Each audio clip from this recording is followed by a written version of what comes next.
Në zonën e Qytet Studenti në Tiranë po ndërtohet kampusi i Kolegjit Evropian, një institucion elitar i cili shtrihet në vetëm 3 qytete në botë, në Brugj të Brukselit, në Atolin të Polonisë dhe që nga viti 2024, aktiviteti i tij u zgjerua edhe në Tiranë. Ky projekt u mirëprit nga ekspertët dhe autoritetet si një zhvillim, i cili sillte në Shqipëri një ekspertizë evropiane, formonte kuadrot e ardhshëm që do të drejtojnë integrimin dhe zhvillimin e rajonit, e mbi të gjitha, rriste vizibilitetin e Shqipërisë si partner strategjik. Por, ndërtimi i kësaj godine vjen në një kohë kur universitetet publike shqiptare përballen me godina të amortizuara, mungesë hapësirash dhe projekte të mbetura pezull. Sigurisht, duhet të themi se të gjithë jemi një zëri pro këtij zhvillimi strategjik, por shqetësuese është mënyra e implementimit të këtij projekti, i cili duket se po merr formë mbi ato që realisht i përket 20.000 studentëve të Universitetit Publik të Tiranës. Projekti ka mbështetje institucionale dhe financime shtetërore, që më parë ishin premtuar për ndërtimin e kampusit të Universitetit të Tiranës.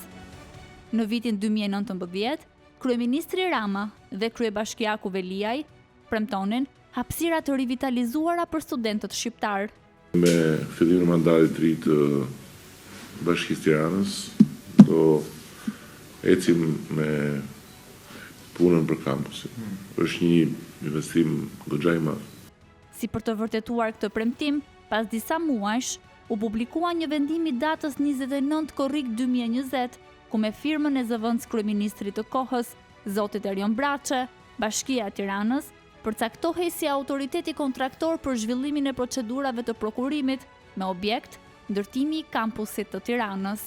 Pasi kaluan 2 vite pas një veprim konkret, Bashkia e Tiranë shpalli procedurën e tenderimit për studim projektimin ndërtimi i Universitetit të Tiranës, së bashku me ndërtimi i Universitetit të Arteve dhe ndërtimi i Akademisë së Policisë.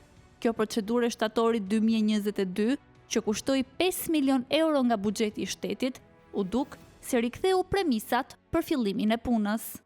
Qeveria shqiptare kishte parashikuar vlerën e 17 milion eurove për ndërtimin e kampusit të ri të Universitetit të Tiranës, një premtim i bujshëm elektoral në zgjedhjet vendore të vitit 2021, por këto premtime nuk u realizuan.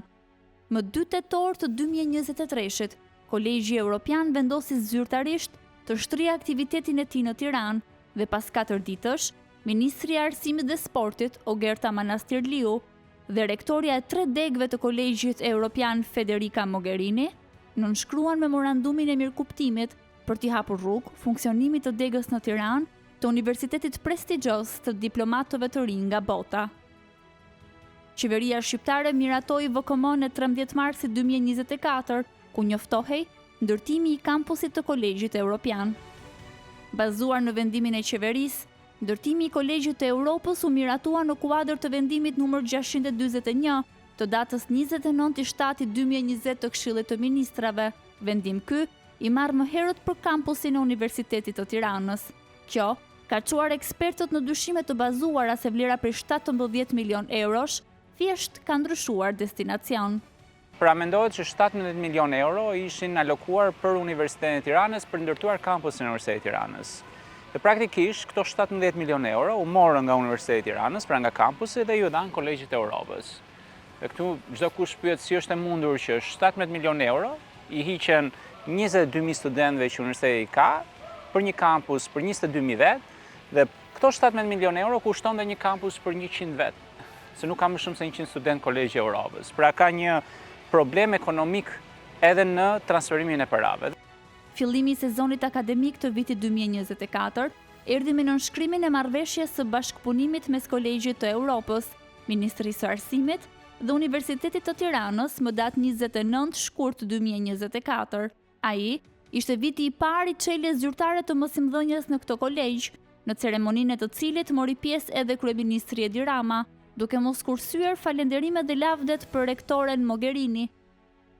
Prej 2 vitesh, studentët e kolegjit po i kryejnë studimet në godinën Liria, si një gjetje provizore, derisa kampusi i ri të jetë gati. Për ekspertin Taulant Muka, ndër të parët që i dha zë kësaj problematike, marrja e një prej godinave më të mira është e padrejtë. Abuzimi shkon edhe më tej, pasi Kolegji i Europës sot si thua funksionon në godinën Iliria, që është godina më e mirë ndër më të mirat e Universitetit të Tiranës.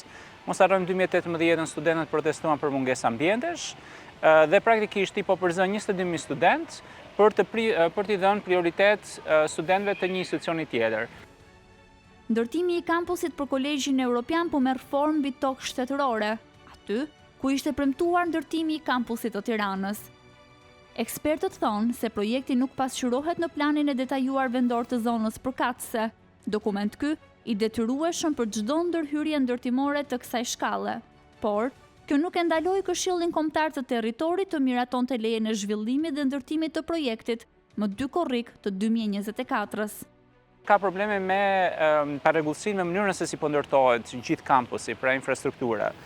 Nuk është miratuar plani detajuar i zonës që duhet bërë përveç se lejes ndërtimit. Nga ana tjetër, projekcionet e para ishin për një pronë publike për edukim publik. Dhe tashmë nuk është më për atë qëllim, është për një pronë tjetër. Pra, të gjitha këto kërkojnë si thua përgjegjësi edhe një hetim të thellë.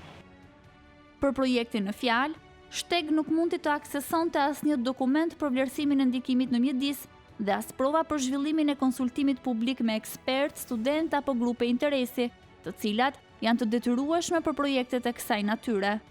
Ministria e Arsimit dhe Bashkia e Tiranës nuk ju përgjigj pyetjeve të Shteg lidhur me mosfillimin e ndërtimit të kampusit të Universitetit të Tiranës, a e ka më në projektet e veta ndërtimin e tij dhe kush mban përgjegjësi për 5 milionët e shpenzuar për studimin e projekt zbatimit të tij. Eksperti Muka bën përgjegjës drejtuesit e institucioneve arsimore për shkatrimin e pronës publike. Ne në kryet institucioneve arsimore, në kryet Ministrisë së Arsimit, në kryet politikbërjes kemi vendosur njerëz që shkatrojnë pronën publike dhe nga ana tjetër favorizojnë institucione që patjetër janë të mirëpritura të vinë, por duke respektuar standardet me të cilat ato janë ndërtuar. Shtrirja në Shqipëri e një kolegji prestigjos si ai i Europës duhet të ishte pasqyrimi i vlerave evropiane, por sipas Mukës, mënyra e implementimit të këtij projekti lë shumë për të dëshiruar. Mos harrojmë këtu që Kolegji i Europës është ndërtuar me premisin e vlerave evropiane, të së drejtës, të informacionit, të transparencës dhe barazisë. Dhe të gjitha këto vlera me këtë donism që është marrë në Tiranë janë shkelur dhe sigurisht që edhe dorëheqja e zonjës Mogherini sot besoj do vijë edhe me reflektime nga Kolegji i Europës.